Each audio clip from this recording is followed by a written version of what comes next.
One of the many points that fans like to get across about the NASCAR schedule is that maybe in a perfect universe, we get one race at each track each year. And today, I kind of want to lead that thinking to its logical conclusion. What if NASCAR had one race per track? Well, I think it's a really interesting one to look at, and I think we're going to look at it starting with the base of the 2024 schedule. When you look at the 2024 schedule, something should really stand out to you. In the first 22 points races and the two non-points races, well, there's a different track for every race. And then in the last 14 races, only 3 of them have a new track that hasn't been raced so far in 2024. So basically, the first repeat race is the 23rd race of the year at Richmond in August. And that means that we would need, if we wanted to fill out a whole schedule, 11 more races, because you would be getting rid of a race at Daytona, Atlanta, Las Vegas, Phoenix, Bristol, Richmond, Martinsville, Talladega, Kansas, Darlington, and let's just do this for the fun of it, the Charlotte Roval, as while it's a different layout, it's still the same track. Well, what we gotta look at is what tracks would be added, moved, and whatnot, and why would all of these changes be made? Because I don't think we're having the Bristol night race in March, so we'd have to have that later in the year. I don't think we're having the Southern 500 back on Mother's Day weekend again, so we'd have to have something else there too. Also, there could be changes back and forth when it comes to maybe the Chicago street course and Chicagoland, or Las Vegas and maybe a Las Vegas street races in general, something NASCAR's looking at. So let's look at the possible tracks that I think would be added onto the schedule, as they would just make sense being on there. The first 2, in my opinion, are simple add-ons. They are race ready, they are owned, one by ISC and one by SMI, and with this next-gen race car, they'd put on some pretty good racing. And that is Chicagoland and Kentucky. Chicagoland is already hosting races again, and it's sure to be added back to the schedule once the Chicago street course contract runs its course. Kentucky, while not maybe being in the same situation, is a track that many fans are starting to wonder if it would be better with the new car. And I think that if you're looking at trying to fill up a 36 race schedule plus those 2 non-points races, you got 11 free weekends, the tracks that these guys own will be the first added on. So that's 26 and 27 right there. Then you got Road America. Road America looks to be gone for only 1 year from the NASCAR Xfinity Series. It's been repaved and a lot of stuff's changing, and it just couldn't fit the schedule this year. While I don't think it would be a prime time NBC race or 4th of July race like it was before, I do think Road America would have a place on the schedule. And because of the great crowd it brings in and the way NASCAR can just use that as a victory lap, I think that they would add it in. Plus, it is an area of the country with a very unique fan base, and over time, if you grow that, I think you could have a lot of benefits coming from it. After that, we're going to go to Portland. Portland is in a region of the country the NASCAR Cup Series doesn't race in, but the NASCAR Xfinity Series does race at this track. That would be getting the Pacific Northwest region more of a presence with NASCAR. And based on people that I've talked to who were at the race, as well as other reports, it seems like the crowd up there is very receptive in NASCAR coming up.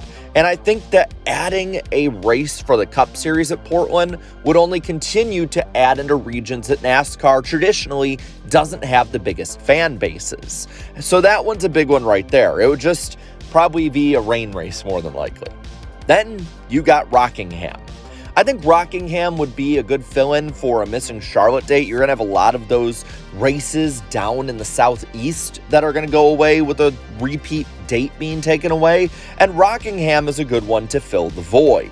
It also is a track that is seemingly getting to be race ready and being renovated, and it seems like there's been a lot of talk, whether it be late model series or NASCAR itself, having it come back. The early rumors for the 2024 schedule were for North Wilkesboro to get the Easter race and Rockingham to get the All-Star race. I think one way or another, Rockingham would be a good fit, and it would be a good olive branch again to older fans to say, hey, we are going back in some ways to what worked before. After that, I think that Canadian Tire would be a big one. NASCAR wants to grow the Canadian market, and at this point, especially if they were pretty desperate to fill up the schedule with races, I do think that this is one that they would definitely be capitalizing on right away. I don't think they would have left it all that much outside of the COVID years, and I think that also it put on some pretty good racing and pretty good moments as well. So that would be, in my opinion, a pretty safe bet. Another one that's in the Xfinity Series and has been in the Truck Series too is MidOhio.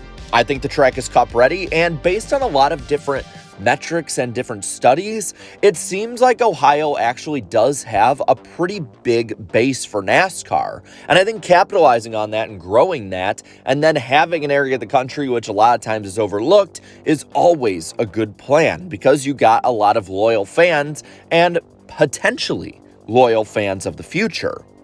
Then I think Mexico. In some way, there would need to be a race in Mexico. NASCAR's wanting to really expand to be international, and going to Canada, like we said before, and Mexico are the two logical conclusions to starting this out. So I think that if they have the desperation of needing to fill up the schedule and having to have more ingenuity with their schedule, I think this is one that would have been picked up right away. Another one is a market that NASCAR has talked about going to, and that is the Colorado market with Pikes Peak. It fits the current size in the NASCAR Cup Series, so you again would probably have a more expansive region and growth of the sport in this way. And then the last two were a bit difficult for me. You'd be surprised that there's not really that many race-ready facilities or facilities in general that would fit NASCAR, especially ovals. So the two that I picked out of the ones remaining, and I will explain why I didn't pick others later, but the two remaining ones I picked were Knoxville for the dirt track racing and also Road Atlanta to make up for one Atlanta race going away. I think these two for now would be good fits, and I do think that in the future, NASCAR would have to have a lot more schedule changes. So let's get into why these conclusions were made and maybe why some of your favorite tracks may not have made the cut. So saying that you have the tracks that you use now for NASCAR, that would only lead you to have 25 points races and 2 non-points races ending in August. So naturally, I know that's not going to happen because the networks, especially NBC, need something to go head-to-head with football that'll bring in decent ratings. There's a domino effect that would happen with this kind of change, though. SMI tracks like Texas, Las Vegas, and Kentucky probably would be turned into super speedways. And for ISC, maybe even Chicagoland, as they would need to keep the Chicago market up even if they were going away from the Chicago street race. So I think that domino effect would have been done much earlier and maybe would have had some potential early gains from it. Projects like building up the Nashville Fairgrounds Speedway and the Auto Club Short Track, in my opinion, would be completely front and center. Right now, NASCAR has the ability to go to different tracks and control the schedule, but when you have so many open dates, they probably would speed rush through things or at least push harder on things. You see, ISC and SMI right now control almost the entire NASCAR Cup Series schedule, and I think that they would try and continue this if NASCAR mandated one race per track per year. And the way they would do this is by probably leasing and buying up other racetracks. Also, I think races like Easter, the All-Star race, 4th of July, regular season finale, playoff races, and the finale itself would mostly or all be rotational races. You would have to have constant change, as you never know what tracks you could go to or not go to in a couple years. The closest I can see NASCAR going to this, though, is removing weekends for Bristol by giving it to the Nashville Fairgrounds, Darlington to maybe give it to another ISC track, and maybe a Richmond date going away and maybe some other track that ISC leases out or goes to instead. NASCAR, though, right now does have a pretty good diversity of schedule, and there's not much more they can really do with it. Yeah, they can change stuff in certain years, but the way they had the schedule for the most part leading up to 2024 was honestly pretty good, and I think that outside of the Olympic year, they'll probably be able to make that work pretty well. But that's just my opinions and thoughts on it really quick. I want to know what you think of NASCAR maybe going more and more to one date per year per track. Let me know down in the comments below, and while you're at it, leave a like in this video, share this video, and subscribe to this channel for more great NASCAR content. Thank you so much to all my channel members for your continued support, and until next time, have a good one.